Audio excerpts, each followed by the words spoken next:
Good morning, guys. I'd like to talk about today the 7 deadly sins that are affecting our society, and all of these sins come from government. These are 7 deadly sins that are causing you harm, me harm, everybody in society harm. I want to lead into this with a little example, and you'll see from this example, as I outline the 7 sins of government and how they're ruining your life. You'll go back to this example and you'll get it. The other day I went to enter my home from the front gate, but I couldn't get in because guys were trimming the trees. They trim the trees, they really give them a trim. I don't know whether they just don't cut them down at the base, they take so much away, but they're trimming the trees to keep them away from the electrical cables. My son and I were trying to bring in some plasterboard to do some work. We couldn't get through the front gate. We got the plasterboard outside. Clearly we want to work. I said to the guy, "Mate, I'm just going to clear away a little bit." A young guy was, not a hard worker, he's just standing there like a statue. I said, I'm just going to clear away a little bit of the debris so my son and I can get in here. Now, what he could have said, "Yeah, okay, mate, no worries. I'll give you a hand. I'll give you a hand, mate." No. Could have said a lot of things. Guess what he said? He said, "This is my workplace. And if I want to, I can stop you from going inside." That's what he said to me. Can you believe that? Now, this is going to lead into the 7 deadly sins of government. So what I did was I just picked up the bits of timber there and basically threw them all over the road and entered my property, of course. It was a response that has become all too predictable in Australia. I've been talking to people all over the world. Australia is becoming a fucking weird place. Trust me, it is weird. Now let's go in. And so subtle and so insidious have these changes been in our lives by government, a lot of us can't see it. There's only a minority of us who can see it. And I'd like to use this video to enlighten you. The first thing, government used to be what we call a public service. They were there to serve the public. You'll often hear a politician say, "I devoted my life to public service. I want to serve the public. That's why I'm entering politics." He never mentions anything about the $500,000 a year salary, right? Probably 4 times what he's earning outside. "Oh, I could earn more outside." No, they can't. But they talk about the public service. It once was a public service. You could go to your government. You didn't pay any fees. You get a driver's license or you get a birth certificate or whatever. You didn't pay any fees. In fact, even buying houses, when my parents bought houses, loans were, there was no interest on the loans yet. They gave away land even before that. Then we had a Prime Minister called Paul Keating, and something came in called user pays. And what that meant is when you went to a government department for a license or a birth certificate, you paid. We're all familiar with that today. You always pay. The first deadly sin is you pay. I'm just writing something down here I want to mention to you. Okay.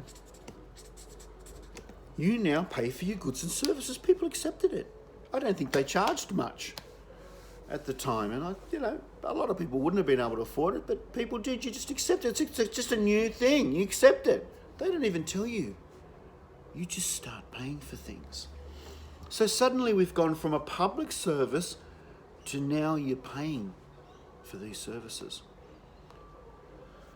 The second deadly sin is, again, it's a boring one. They'll get interesting after the third one. The third one starts to get interesting.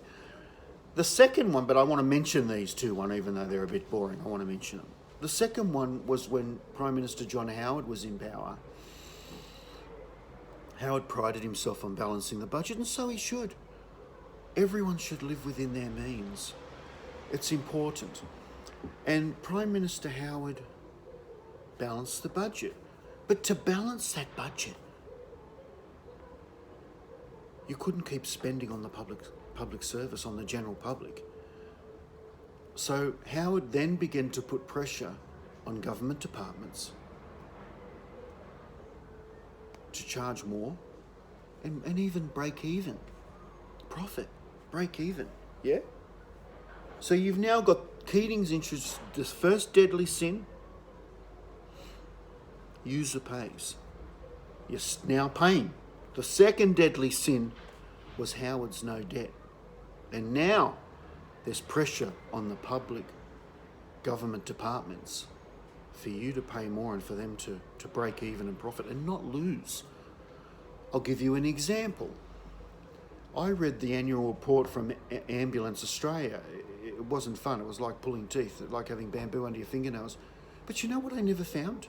It was a line somewhere else that they are fully funded by the charges they make per person they pick up. You know, if you call an ambulance, you're going to pay around $1,100, $1,200. I don't know. If one ambulance does 20 calls a night, that's a lot of money. 30 grand. You fully fund that department. Healthcare isn't free. You fully fund other government departments. Now, the third deadly sin, so you're suddenly paying, so you're under more pressure. More of your income is going to fund government, the services you need. And they're high fees. They're not cheap fees, they're high fees. You know what they cost now. You have anything to do with government, you pay. So the first deadly sin was Keating's user pays. The second deadly sin was Howard's no debt, and they both cost you money. They changed the nature of government overnight. Now the third one's a little bit more obscure, but you'll understand it. The third one is science. The science of classification. The third deadly sin, which is leading to a lot... These deadly sins are causing us unrest. This is my point. They're making us sick. They're making us frustrated. They're causing unrest in society. They're making us angry. This is my point about these deadly sins. The third deadly sin is science. Science is a way we acquire knowledge, just like we acquire knowledge from our parents, or we acquire knowledge from art, or history, word of mouth. Science is a tremendous way of acquiring knowledge. And one way is it acquires knowledge is through classification. It records everything, yeah? If you want an example, and the problem that what's made science a deadly sin to government is government begin to classify our lives. You only need to go outside and look at the car spaces in Australia now. They've all got a little box around them. You park here.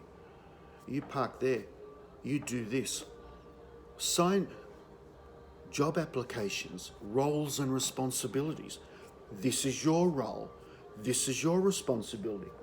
Now, can you relate it back to the guy? He didn't get down and remove that rubbish. There's no goodwill, is there?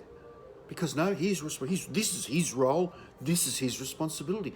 This is right throughout society now. Everyone has a role. Even cleaners now do courses. In our day, it was only a few. Everyone does a course. Everyone has a role. Everyone has a responsibility. Everyone's a fucking robot. And no one will step outside that role and responsibility. You know, you might be a talented painter. You're going to do any painting in your workplace unless it's written as a role or responsibility? No. You may absolutely love gardening and the garden outside your workspace is a shithouse. Will you go out? No, you will not. It's crippled us. Science as the third deadly sin, and it's come from government, has crippled us. We're all getting around on eggshells. It's ripped the goodwill out from underneath us. There's no fucking goodwill. Because no one will move outside their roles and responsibilities without wanting more money. Yeah? It's dumb. It's crippled some people in the restaurant business because you've got to push it as a business person. You're paying money out of your pocket. Sure, you want to pay good wages, but sometimes you've got to ask more of people. You've got to give more. Everyone's got to give a little more if we're going to get along. So we've now got three deadly sins. 1, user pays. 2, no debt in government. The third one, scientific classification. I'm going to send this video off and then I'm going to continue on with my fourth deadly sin.